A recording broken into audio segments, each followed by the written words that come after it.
Bienvenue sur le podcast pour un plein épanouissement affectif et cognitif. Mon but, c'est d'interviewer des professeurs des écoles, des éducateurs Montessori, des créateurs d'écoles, enfin toutes les personnes qui cherchent à développer le plein potentiel des enfants. Parce que j'ai une mission dans la vie, c'est de changer le monde par l'éducation.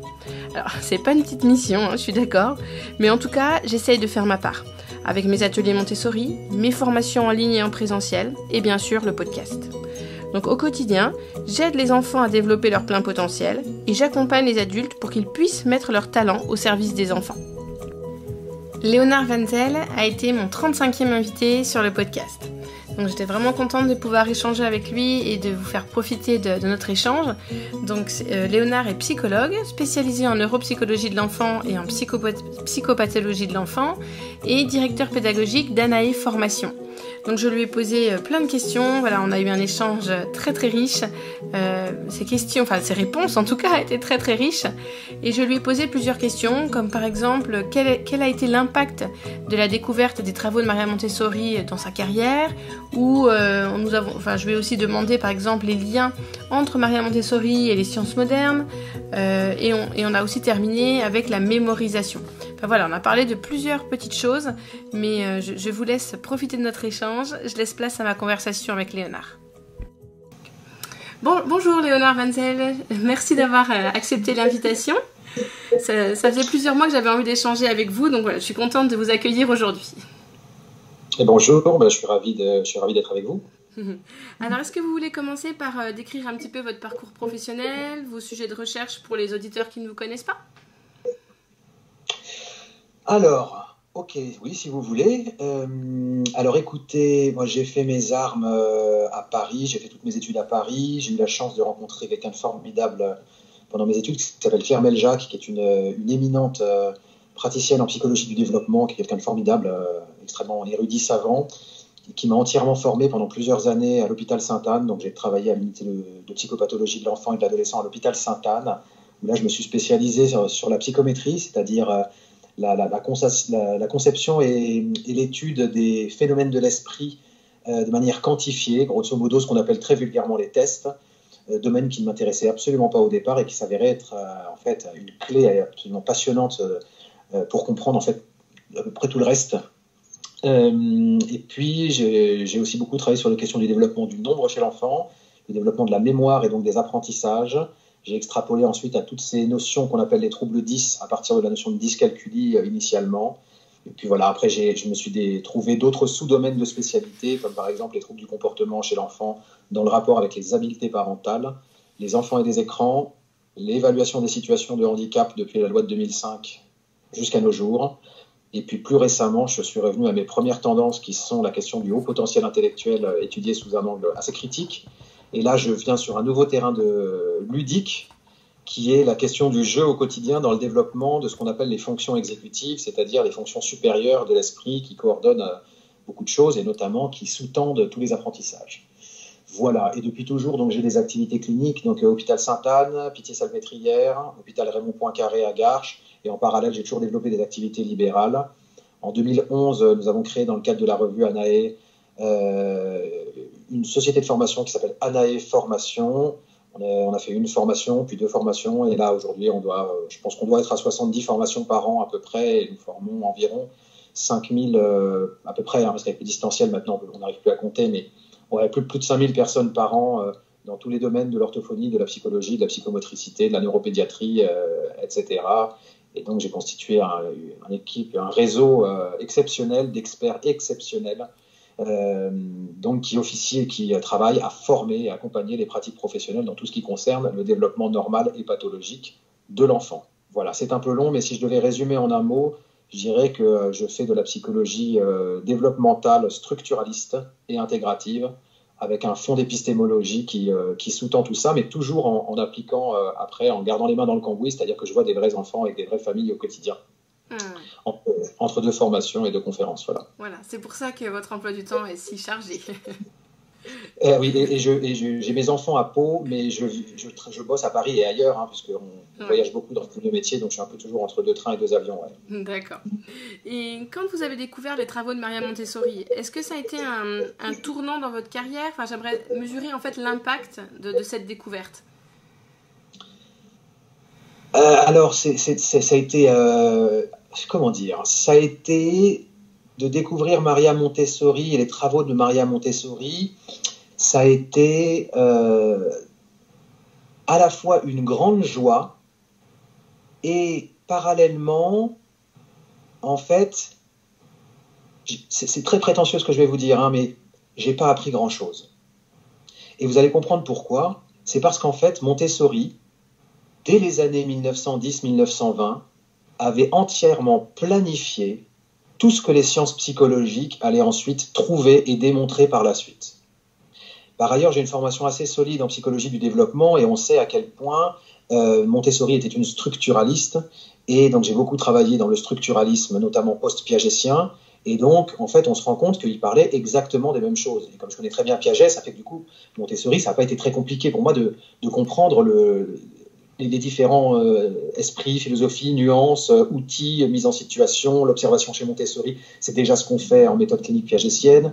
Donc il y avait plein de choses en fait qui étaient déjà en place, qui n'étaient pas encadrées par le cadre montessorien, mais qui étaient encadrées par de multiples données scientifiques, moi, ou bien que je pratiquais ou auxquelles j'avais eu accès. Donc j'ai été très heureux de voir ça, et en même temps désespéré, parce que quand on sait qu'il existe une méthode clé en main qui existe, qui est prête depuis un siècle, on se dit mais comment se fait-il qu'on continue de massacrer les sociétés occidentales en mettant des enfants au CP devant une table et en leur disant « tais-toi, écoute-moi, moi je sais, toi tu répéteras et tu feras ce que moi je te dis de faire, même si tu n'en as pas envie. Quand je décide que tu t'arrêtes et que tu pars en récréation, tu t'arrêtes, je te coupe dans ton élan, tu pars en récréation. Quand tu reviens, je te remets en rang pour te contrôler, pour contrôler ton corps et ton esprit à nouveau. » Et c'est très triste, hein, mais je pense qu'il y a quelque part une intention politique, sociopolitique dans la gouvernance des masses, à nous habituer très tôt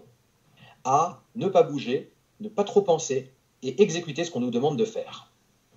Alors, je suis désolé de le dire peut-être un peu brutalement, et je ne veux surtout pas que des enseignants ou des profs pensent que je les désigne du doigt comme étant des affreux geôliers. Pas du tout, hein. Je travaille au quotidien tout le temps avec les enseignants et je sais ce qu'ils déploient comme ressources, comme énergie chaque jour, avec des salaires qui sont infiniment inférieurs à ce qu'ils devraient toucher, avec leurs enfants à la maison qu'il faut gérer aussi. Je sais la difficulté. Tous les ans, je vais à Bondy pour former des gens dans les pires cités, dans les cités les plus difficiles de France.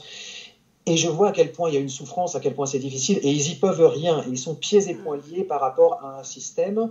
Mais on sait qu'autre chose est possible, et cette autre chose, c'est, de mon point de vue, de mon analyse de psychologue, Montessori, c'est l'exact inverse de ce qu'on fait, je dirais, dans l'école de l'État classique, telle que moi j'y ai été, peut-être vous-même, ce que j'ai vécu. Et donc ça, ou mes propres enfants, malgré qu'ils ont des super profs, etc., on pourrait changer le monde si on faisait du Montessori vraiment absolu, parfait, généralisé, ce qui n'existe pas, j'en ai parfaitement conscience, hein, mais Montessori avait un rêve, Montessori était une utopiste. Cette utopie existe, et encore aujourd'hui, quand on voit l'état de nos sociétés occidentales, hein, du point de vue psychologique, moral, cognitif, culturel, alimentaire, etc., quand on voit guerriers, militaires, quand on voit l'état de nos sociétés occidentales, l'état de ce qu'on fait de la planète, de ce que l'être humain fait de la planète, et qu'on voit que dès tout petit, on pourrait leur dire tu n'es qu'une partie d'un monde, ils te respectent, tu le respectes, tu es bienveillant par rapport à autrui, et donc autrui, voilà, je suis l'adulte, mais je ne suis pas au-dessus de toi.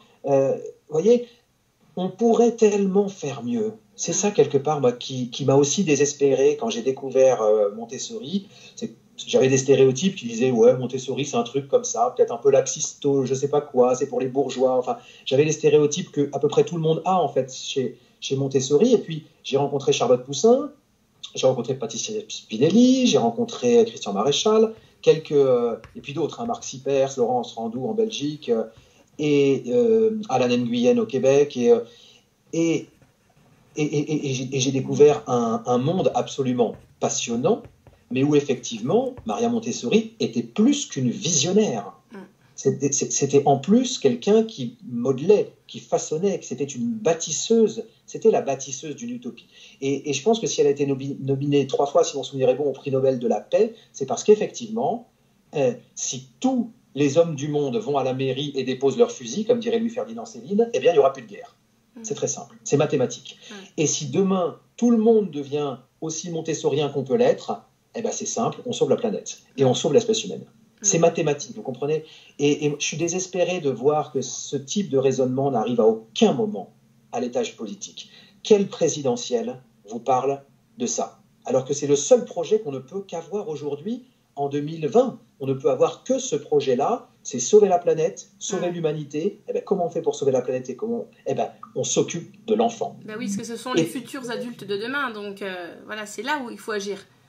C'est mathématique, on ne peut agir que là. Et on ne va pas les récupérer, là, tous les adultes là, qui sont à côté de chez moi, boulevard Sébastopol à Paris, pour leur dire « Attends, bouge pas, on va te restructurer le cerveau ». C'est pas comme ça que ça se passe. C'est en prenant des bébés et en les accompagnant avec des adultes qui en font des êtres autonomes, libres, créatifs, respectueux, bienveillants, conscients, humbles. Et tout ça, c'est dans le projet de base, c'est dans la valise Montessori.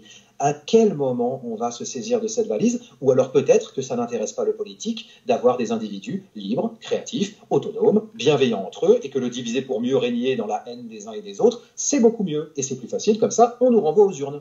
Je suis désolé, c'est un tout petit peu polémique, là je suis à la limite de franchir la ligne jaune, mais je suis assez révolté par l'état de nos sociétés occidentales, et puis par ce qu'on fait de notre monde, et je suis toujours très triste de voir qu'en fait, ça se construit tout ça. C'est construit de manière industrielle. Oui, mais je partage à 1000% votre point de vue parce qu'en fait, j'ai eu un peu la même réaction, enfin, à la différence que je n'avais pas les connaissances. Quand j'ai découvert les travaux de Maria Montessori en 2013, je n'avais pas tous les antécédents comme vous, mais en fait voilà, tout de suite je me suis dit j'ai eu l'impression de découvrir un trésor et de me dire mais pourquoi on m'a caché tout ça pendant toutes ces années, la posture de l'adulte, la vision de l'enfant, enfin voilà, c'est vraiment, je me suis engouffrée dans cette philosophie parce que j'ai senti vraiment que ma place elle était là et du coup ce que j'ai voulu à un moment ouvrir une école Montessori hors contrat et je me suis dit mais non, parce qu'en fait 90-95% des enfants sont dans les écoles publiques ou dans les écoles privées sous contrat.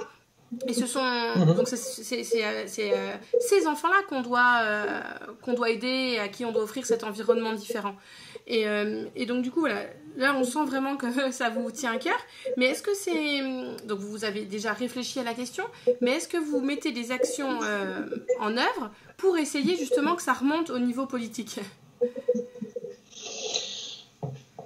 Non, absolument pas. Ouais, tout simplement parce que j'ai un petit peu dans ma petite carrière, j'ai eu des travaux notamment de recherche ou d'enseignement ou de conférences qui m'ont amené à, je dirais, à tutoyer des puissants et qui m'ont amené dans certains cercles de réunion où il y a des décideurs, où il commence à y avoir des décideurs. Là, je ne vous parle pas d'un ministre ou d'un premier ministre, quoique si, puisque oui.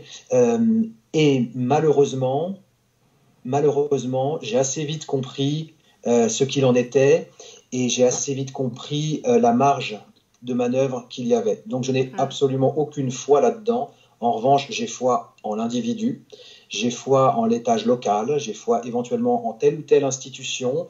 Et aujourd'hui, ma philosophie, c'est à nos étages individuels, à nos petites mesures, eh bien, créons des bulles.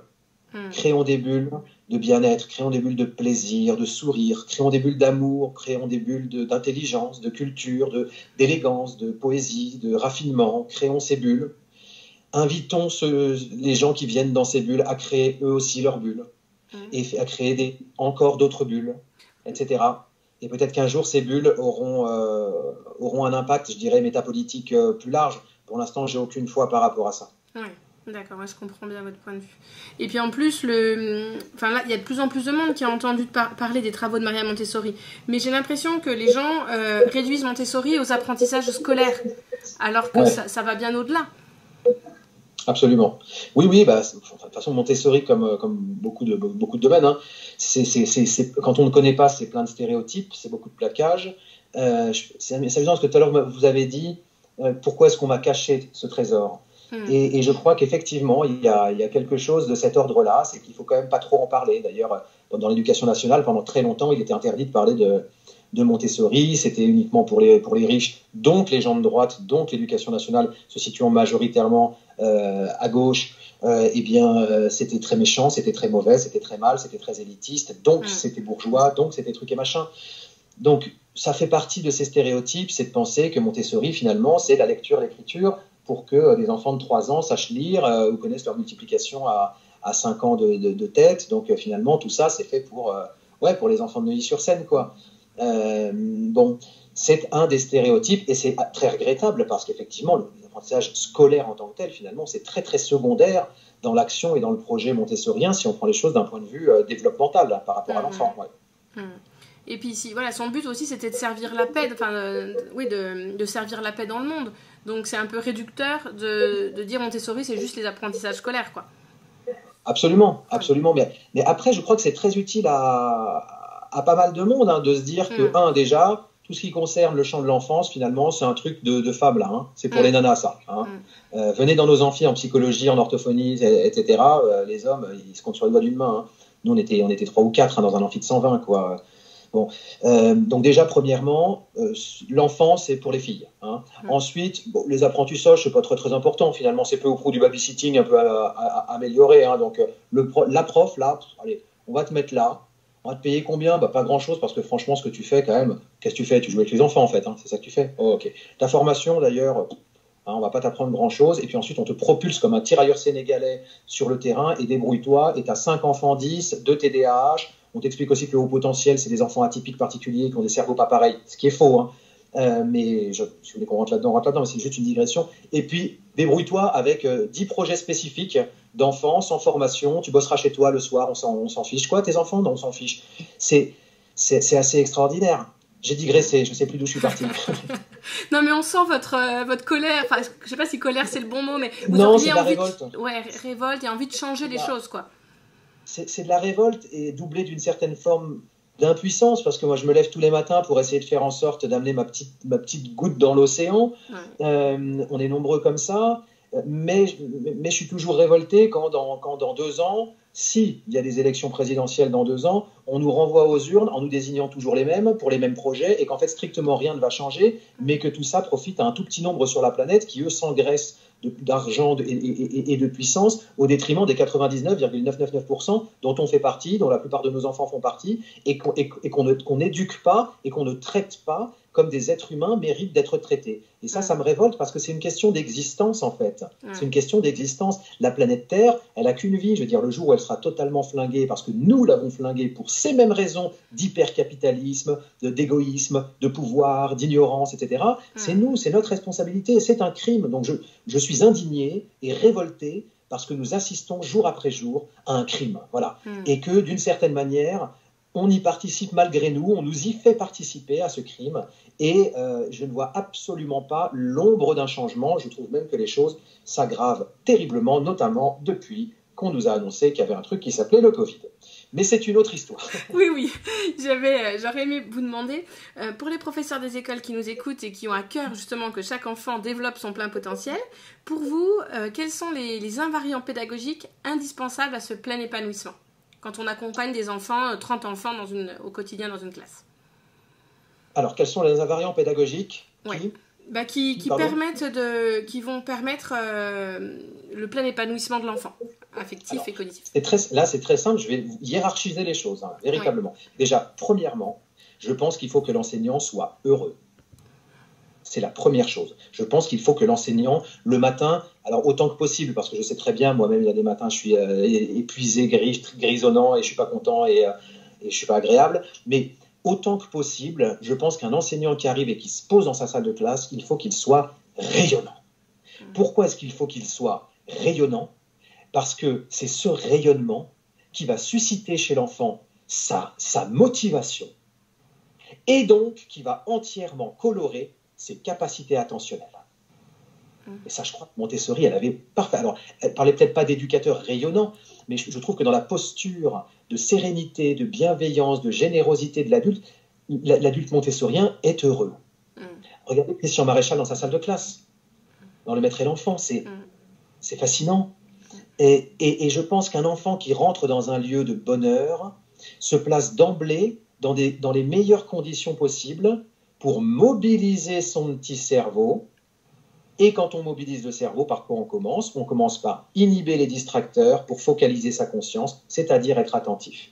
Et après le rayonnement de l'enseignant et donc la motivation de l'enfant, le troisième élément clé, c'est évidemment les fonctions attentionnelles ou plus largement ce qu'on appelle les fonctions exécutives qui commencent avec ce filtre perceptif, comportemental et idéopsychique qui fait que l'enfant peut focaliser sa conscience de manière durable et peut donc se mettre dans une situation de découverte, d'expérimentation, d'essai, d'erreur, c'est-à-dire de développement. Je ne parlerai même pas d'apprentissage, mais de développement. Ouais. Ça va, 1, 2, 3 là. Ouais, super. Et tout à l'heure, vous parliez des liens entre Maria Montessori et les sciences modernes, avec son... Allez-y, je vous écoute. D'accord. Donc tout à l'heure, vous parliez des liens entre Maria Montessori et les sciences modernes, son esprit visionnaire, et quels sont les piliers de ses travaux, donc des choses qu'elle avait découvertes, qui ont été confirmées ensuite par les sciences modernes. Alors, je pense que le plus important déjà, c'est l'importance du cortex préfrontal.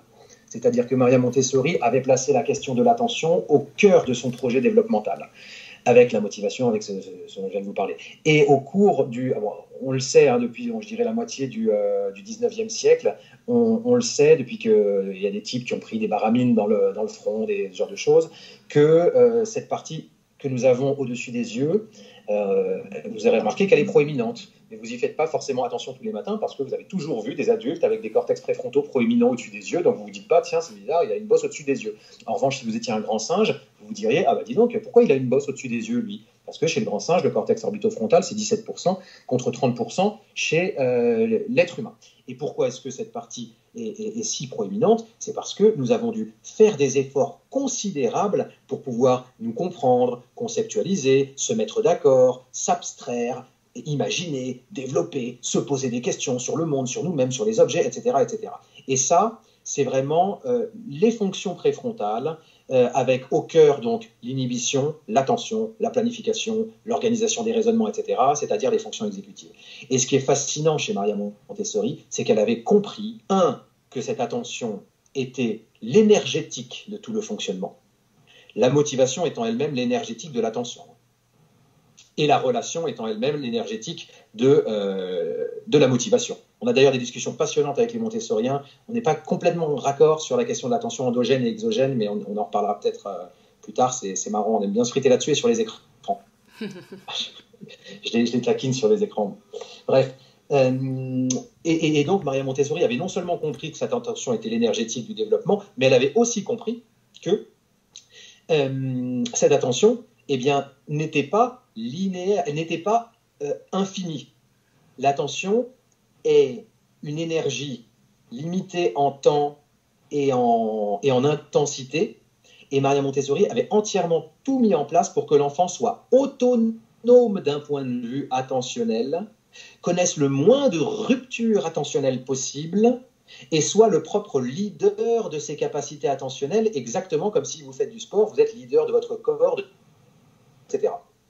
Et avec Montessori, on pourrait comparer ça à la marche. C'est-à-dire que si vous marchez, on ne marchera pas à la même vitesse. On ne marche pas sur les mêmes terrains. Vous aimez peut-être marcher en montagne. Moi, je préfère peut-être marcher dans la forêt. Un tel préfère peut-être marcher dans les rues de Paris, j'en sais rien. Il n'empêche qu'à la fin, on fait tous de la marche. Mais vous allez, si vous n'êtes pas pressé, vous allez marcher à votre rythme. C'est épuisant de marcher plus vite, c'est épuisant aussi de marcher plus lentement. C'est exactement pareil avec l'attention du point de vue de Montessori. C'est l'enfant qui va réguler sa rapidité de marche. Et ça, c'est presque émouvant de voir la générosité du projet montessorien et surtout l'intelligence de ce concept-là qui fait qu'on peut avoir des enfants qui passent 3 heures sur la même activité ou une heure sur la même activité sans qu'ils aient besoin de récré. Vous voyez ? Et où là, c'est là que ça doit interpeller, je pense, les profs des écoles, c'est que nous, sur nos systèmes classiques, éducatifs classiques, en fait, on met des récrés. C'est pas pour l'enfant. C'est parce que l'adulte décide qu'il y a une récré. Alors peut-être qu'effectivement, l'enfant a besoin d'une pause parce qu'on lui demande des choses qu'il n'a pas forcément lui-même décidées, etc. C'est possible. Bref, mais parmi les découvertes de Montessori, avant que la science ne les découvre, Oui, je trouve que la question attentionnelle et exécutive est quelque chose d'absolument fascinant, mais la question de l'implication du corps dans la motricité, allez voir les travaux d'Édouard Genta de l'Université de Genève ou de plein d'autres sur l'intermodalité, c'est absolument fascinant de voir que Montessori, elle avait pigé tout ça et elle avait déjà tout mis en place. Mais c'est infini sur la question du nombre, elle était visionnaire sur la question de... C'est quasiment infini, mais là, il faut lire le livre traduit par la Charlotte Poussin de Angeline Dillard, Oui. Science Behind Genius, cette espèce de lui. pavé énorme de 1000 pages. Mm, Mais Charlotte est une brute de travail. Salut Charlotte, d'ailleurs, si tu nous écoutes. Voilà, donc c'est quasiment infini le nombre d'expériences scientifiques ça ne valide pas Montessori. Parce que ce n'est pas ça le sujet. Et je pense que de toute façon, on ne peut pas valider Montessori. Mais on peut cumuler, mettre bout à bout toutes les découvertes scientifiques qui nous font dire c'est exceptionnel d'avoir eu autant d'intuition sur l'être humain en les observant, en sachant les observer, et c'était mis en place. Et aujourd'hui, on dit Eureka, on a découvert le rôle des neurones miroirs. Ouais, Montessori, elle avait pigé ça il y a un siècle. Ouais. Et nous, on publie ça dans des revues anglo-saxonnes avec de l'impact factor et tout ça. Et c'est très bien, il faut continuer à le faire. Mais c'est assez, à nouveau, c'est assez émouvant de voir que ce petit bout de femme, parmi les premiers médecins d'Italie, avec ses collaborateurs, jour après jour, avec les enfants, les mains dans le cambouis, eh ben, elle était déjà sur tout ça. C'est bluffant, c'est admirable, c'est impressionnant. Voilà, on peut multiplier les qualificatifs comme ça pendant longtemps, oui. Ouais.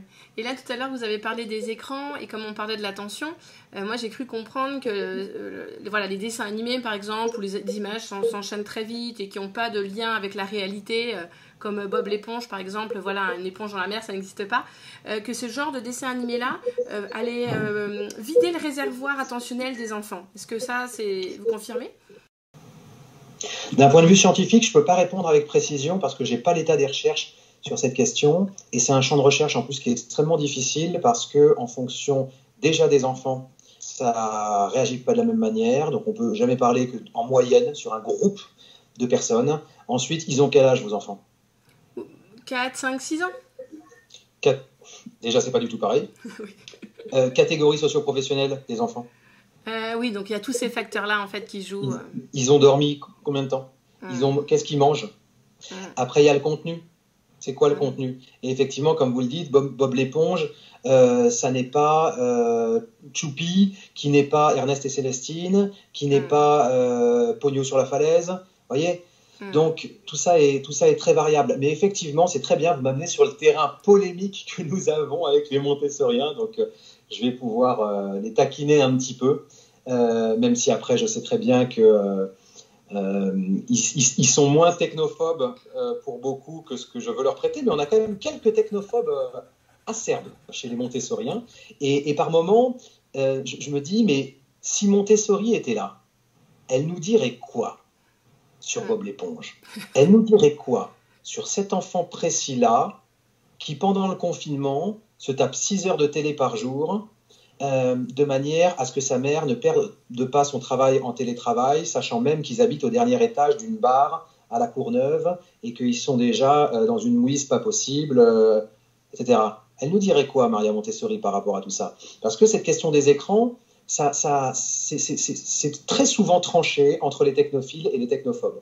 Là, je vous renvoie à un colloque qu'on avait fait en décembre 2014, si mon souvenir est bon, à la Cité des Sciences, qui s'appelait Enfants mutants, et avec le A de mutant avec un arrobase, en fait. Et le sous-titre, c'était Révolution numérique et évolution de l'enfance. Colloque absolument passionnant, qui font qu'en fait, nous avons avec les écrans un vieux débat que Socrate avait déjà avec Platon, puisque Platon péripatait, il marchait pour philosopher, et les péripatos déambulaient pour philosopher. Je vous renvoie d'ailleurs à l'excellent livre de Frédéric Gros, le philosophe, sur un livre, on retombe sur la marche, qui s'appelle « La marche, une philosophie ». C'est un livre formidable où il montre que Hugo ne marchait pas comme Nerval, qui ne marchait pas comme Mérimée, qui ne marchait pas comme... etc. Et qu'en fait, comme Emmanuel Kant, et qu'en fait, chacun marchait comme il philosophait. C'est très beau. Et donc, Platon, Péripatos, la philosophie, Socrate, le papier on va écrire la philosophie. Et donc pour Platon, nous allons tuer la philosophie car nous immobilisons la pensée philosophique devant un papier, nous ne marchons plus, donc nous allons assécher la philosophie, etc. Et on voit très bien qu'en fait, les deux ont continué de coexister, et que si on veut, on peut même écrire en marchant, ou marcher en écrivant si vous voulez. Et on voit très bien que les deux ont coexisté, et qu'en fait, comme le dirait Michel Serres, toute la clé pour penser cette question des écrans, c'est de prendre de la distance, comme souvent, de se référer à l'histoire et au développement, voire à l'épigénèse, et de se dire, mais finalement, c'est quoi la clé pour comprendre les écrans? Eh bien, la clé, c'est l'évolution du couple support-message. À partir du moment où le support sur lequel on émet des messages change, le message en lui-même change et le monde change.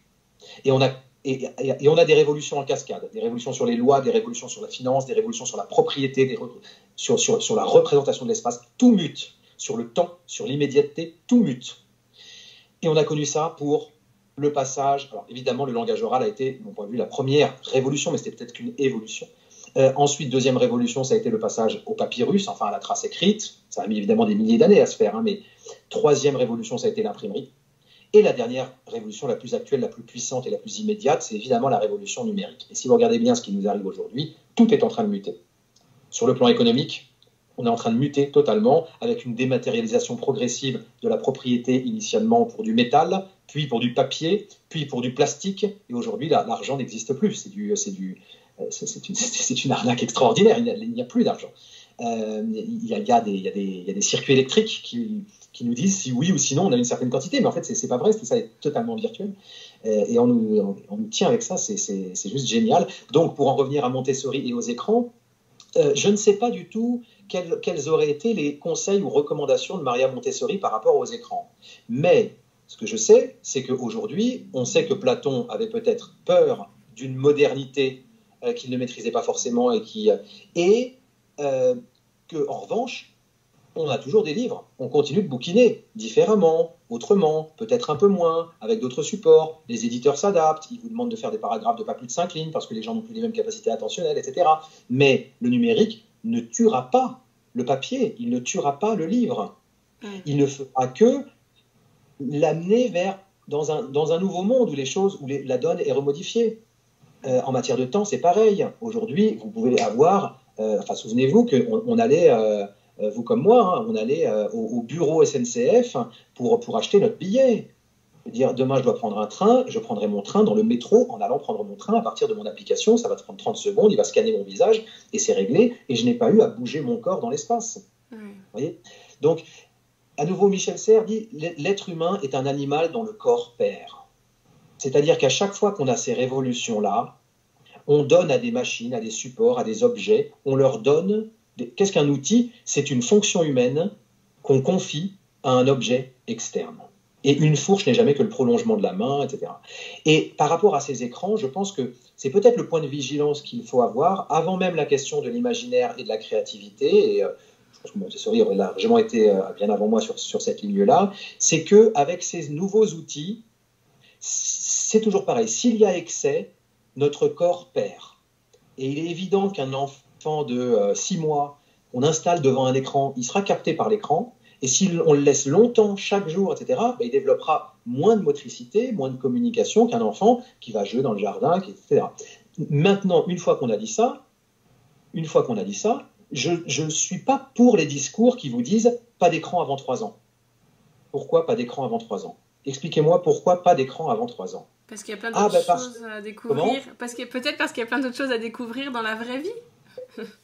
Je suis tout à fait d'accord avec vous. Il y a plein d'autres choses à découvrir dans la vraie vie. Mais imaginez un enfant de 2 ans qui a le droit chaque jour de regarder 10 minutes un épisode des Umizoomi. Alors après, on parlera du contenu. Là, on parle que du contenant. Toujours contenant, contenu. Et pendant ce temps, du coup, sa maman, elle peut prendre un temps pour elle, finir ses phrases quand elle parle avec le papa. Toutes ces choses-là qu'on ne fait plus quand nos adorables tyrans domestiques viennent nous rappeler à chaque minute à quel point ils nous aiment. Je veux dire, après 10 minutes, ça veut dire qu'il lui reste 23 heures et 50 minutes pour dormir, manger, bouger, aller faire pipi, gratter, courir, etc. Et ce n'est pas les 10 minutes d'écran qui sont les coupables de quoi que ce soit. Est-ce que vous me diriez « Oh là là, c'est horrible, il regarde un livre 10 minutes par jour ». Non, je dirais pas ça. Mais de la vie. eh ben, je vous dirais, ah bon, eh bien, regardez, pendant les 10 minutes, il ne développe pas ses fonctions psychomotrices. C'est exactement le même raisonnement, vous voyez. Moi, c'est ça qui m'interpelle souvent, c'est qu'on a régulièrement, en fait, un rapport qui est viscéral à ces écrans et qui est parfois un peu teinté d'une idéologie qui n'est pas appuyée sur de la raison et que ça court-circuite. C'est un domaine passionnant, mais que ça court-circuite. Et je trouve que poser la question des écrans et de Montessori, il faut faire attention à ne pas se laisser court-circuiter.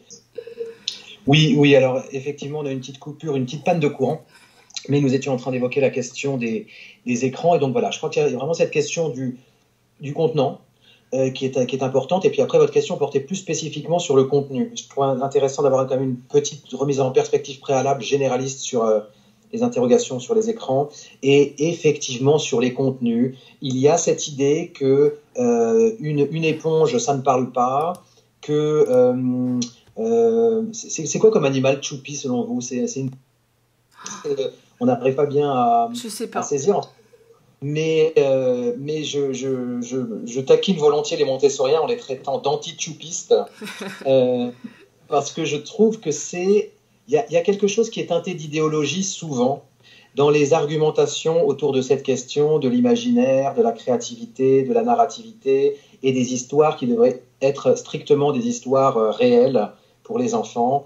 Bon, après, je n'ai pas de données scientifiques là-dessus, c'est vraiment juste une réflexion et j'aurais tendance, moi, à être beaucoup plus laxiste que ça pour être plus à cheval sur d'autres principes plus importants. Après, se posent des questions qui sont plus fondamentales. Je suis à peu près certain que Maria Montessori aurait été une anti-Disney, par exemple. Ça, j'en suis à peu près convaincu. Et là, pour le coup, oui, je trouve que ça se défend, mais ça ne se défend pas pour les questions de scénarisation des personnages imaginaires réels, pas réels, etc. Mais bien davantage parce que Disney est avant tout une arme impériale. Une arme impériale à partir du plus jeune âge, en fait, on nous préconditionne à accepter le monde capitalistique tel qu'il s'est dessiné dans l'après-plan Marshall de 1947. Si on étudie bien véritablement la question des scénarios Disney, et là il y a autre chose que la fantaisie de la créativité, il y a de l'endoctrinement.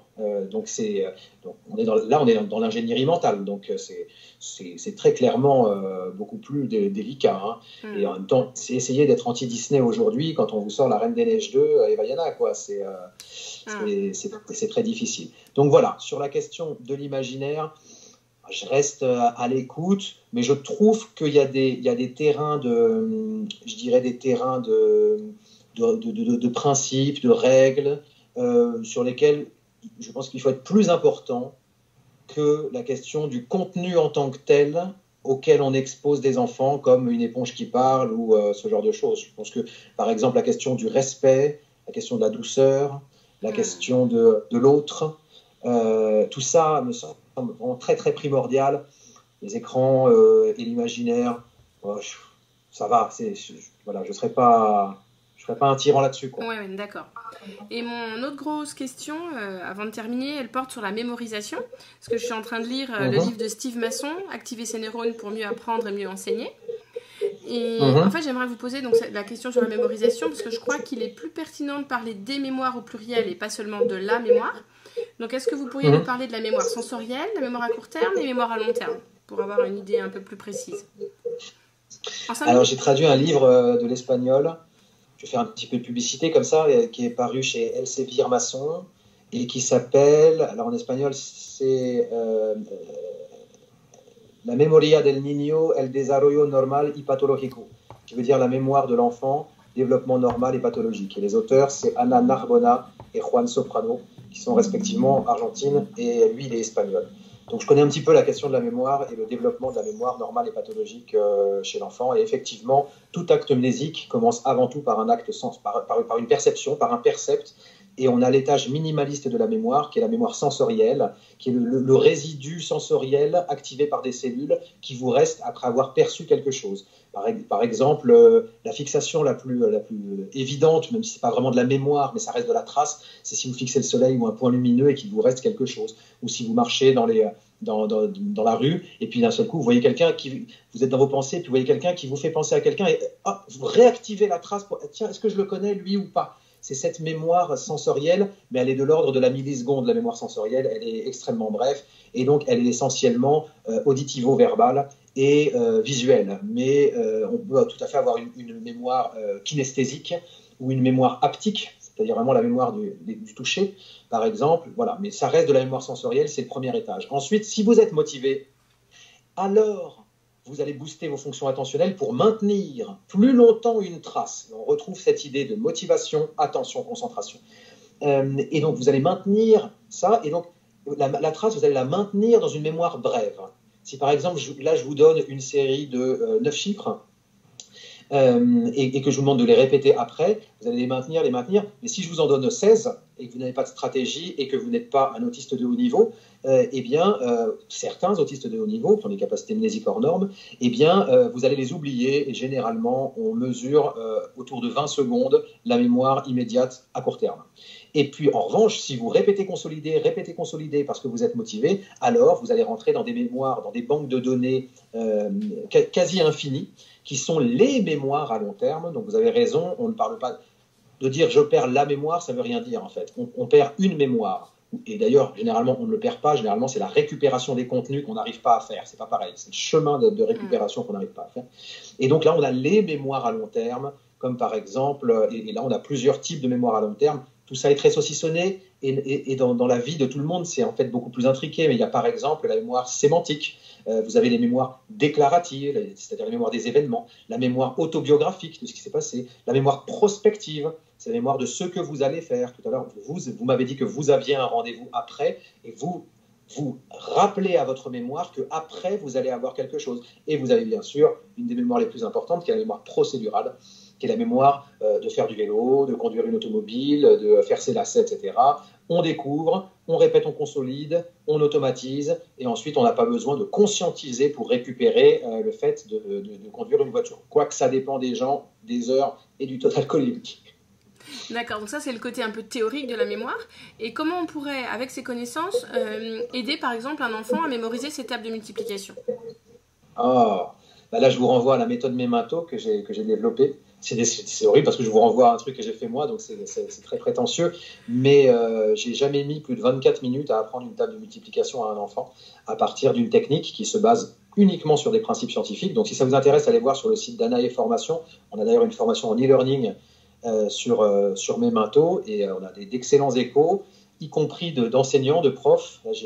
J'en ai une qui a suivi la formation, qui réussit à mettre en place la méthode Memento, mais sur des groupes qui vont jusqu'à 4-5 enfants. Après ça devient trop compliqué, mais en duel, en tête-à-tête, c'est extrêmement facile. On va passer par le maximum de canaux sensoriels, on va mettre l'enfant en situation de saturation cognitive. C'est terrible ce que je vous dis, hein, mais ça marche très bien. La championne, le record de Memento, c'est 9 minutes 34 pour apprendre la table de 6 ou de 7. Qui est quand même assez rapide, mais elle a 11 ans cortiquée. Donc, il faut tenir aussi compte de ce paramètre. Et ensuite, donc, une fois qu'on va utiliser plein de canaux sensoriels, et ensuite, on répète, consolide en situation de rapidité. Voilà. Vous savez, la mémoire, c'est une jungle, la mémoire. Au début, il n'y a rien, et on va tracer un chemin dans la jungle. Et donc, vous passez, mais une fois que vous avez votre coupe-coupe, une fois que vous avez tracé votre chemin, vous vous retournez, la jungle, elle a repris le terrain. Donc, il faut repasser dans l'autre sens. Et on repasse dans l'autre sens, etc. Ce que Maria Montessori a d'ailleurs parfaitement bien fait, puisque le principe de répétition est au cœur des travaux de Maria Montessori. Et dans le monde scientifique de la mémoire, on parle de répétition-consolidation. C'est les deux mots consacrés. Et puis, un beau jour, la jungle, elle a compris que voilà, vous avez votre chemin, et puis...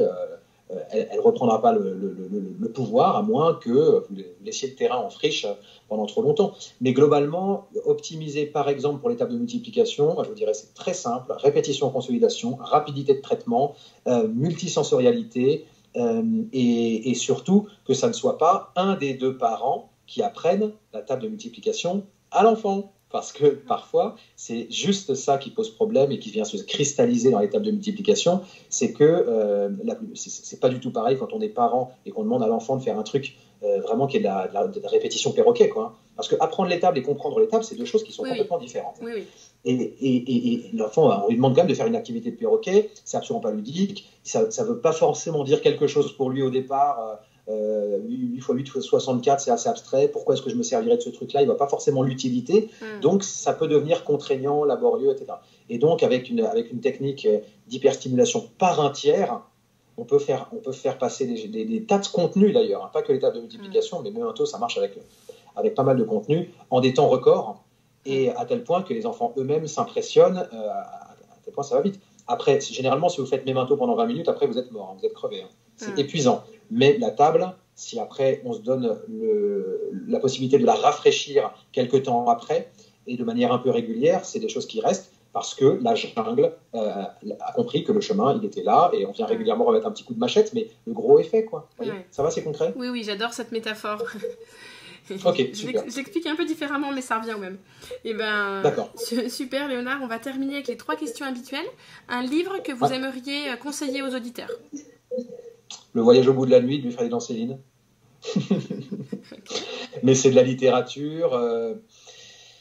Je viens de lire un livre absolument éblouissant. Vraiment, c'est quasiment au niveau du voyage au bout de la nuit. Alors, je dis le voyage parce que c'est le premier de Céline à lire, mais sinon, celui qu'il faudrait lire, pour moi, ça serait Entretien avec le professeur Y, Louis-Ferdinand Céline. Je suis un célinien convaincu et infini. Le goût de la viande. Ça aurait dû être le Goncourt de cette année. Le goût de la viande. Alors, c'est un tout petit éditeur du Sud-Ouest. L'auteur est totalement inconnu au bataillon. C'est son premier livre. Avant, il faisait de la publicité. D'un seul coup, il s'est arrêté. Il s'est assis à une table et il a écrit ce livre d'un trait. Ce livre est absolument... c'est même pas un livre, c'est une expérience phénoménologique. C'est le goût de la viande. Il faut être accroché, hein, mais c'est une aventure spectaculaire. Et du point de vue de nos sciences psychologiques, évidemment, il faut lire les livres de Charlotte Poussin, ou traduits par Charlotte Poussin. Je pense notamment à son Que sais-je. Moi, j'ai un faible pour le Que sais-je de Charlotte aux éditions PUF. Et pour ce qui est de l'ordre de la psycho, je vous dirais L'esprit piagétien de Meljac et Houdet. Et celui-là, il est publié, je sais plus quel est l'éditeur, mais si on tape ça sur Internet, oui. Meljac, M-E-L-J-A-C, Houdet, H-O-U-D-E. Il y a d'ailleurs le très bon livre d'Olivier Houdet qui est L'école du cerveau, qui est très bien fait, où il vient parler d'ailleurs de notions psychologiques en rapport avec Montessori. Voilà, et puis la biographie de Piaget par Ducret, Jean-Jacques Ducret. Voilà, mais bon, après, je pourrais vous en citer plein. J'ai une bibliothèque, je dois avoir, je sais pas combien de livres, enfin, c'est... Donc, il y en a plein, des livres à lire. Il y a de la poésie, il faut lire de la poésie, il faut lire Gérard de Nerval, il faut lire tout Hugo, il faut Dostoïevski. Bon, on peut pas... Mais oui. On fera une autre émission. Et d'accord. Et une citation que vous aimez partager.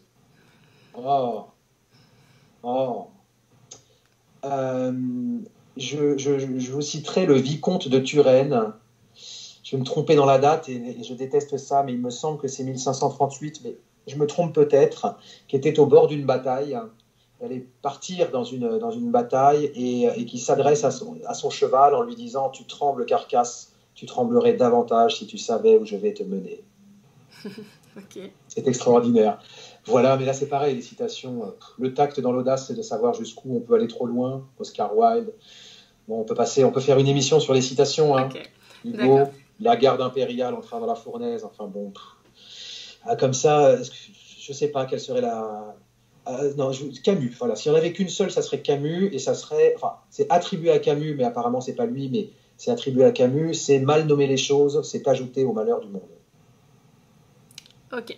Et pour terminer, un coup de cœur ou un coup de gueule en rapport avec l'éducation ou le développement de l'enfant, enfin voilà. Je crois que le coup de gueule, je l'ai déjà poussé, donc je vais pousser un coup de cœur, comme ça on va finir sur du positif, et j'en profite d'ailleurs pour dire à quel point j'adore mes enfants et à quel point je les aime, et j'espère qu'ils l'entendront.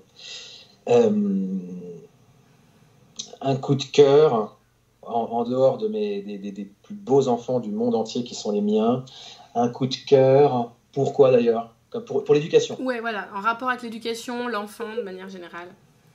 En rapport avec l'éducation et l'enfant, un coup de cœur, l'éducation et l'enfant. Ouais, je pousserai un coup de cœur pour les enseignants, pour leur dire qu'on a besoin d'eux, qu'il ne faut pas qu'ils se laissent abattre, qu'il faut qu'ils tiennent bon, qu'il faut qu'ils réussissent à conserver de la liberté parce que ça sera de plus en plus difficile, et qui conservent leur autonomie de pensée, un maximum de liberté pédagogique, et qu'ils n'aient pas peur. Vous voyez, là, je ferai volontiers le porte-parole de Jean-Paul II pour pour leur dire qu'on a un coup de cœur pour les enseignants et pour leur dire n'ayez pas peur. Il n'y a pas grand-chose qui me fait vraiment peur, peut-être la mort, mais ce qui me fait le plus peur, c'est la peur. Parce que quand la peur est là, c'est là que les gens deviennent dangereux, deviennent mauvais, deviennent méchants, ou au contraire, deviennent éteints, ne sont plus eux-mêmes. Donc j'ai peur de la peur. Donc n'ayez pas peur, voilà. Belle conclusion. Merci. Je vous remercie beaucoup, Céline. J'espère que cet échange vous a plu et aura nourri votre questionnement. Si toutefois il vous reste encore des questions ou si vous avez des commentaires à faire, n'hésitez pas, ça sera avec plaisir. Et Léonard m'a parlé de plusieurs personnes, donc voilà, que je vais essayer d'inviter sur le podcast. Donc je pense que voilà, pour les prochains épisodes, il y aura des belles surprises.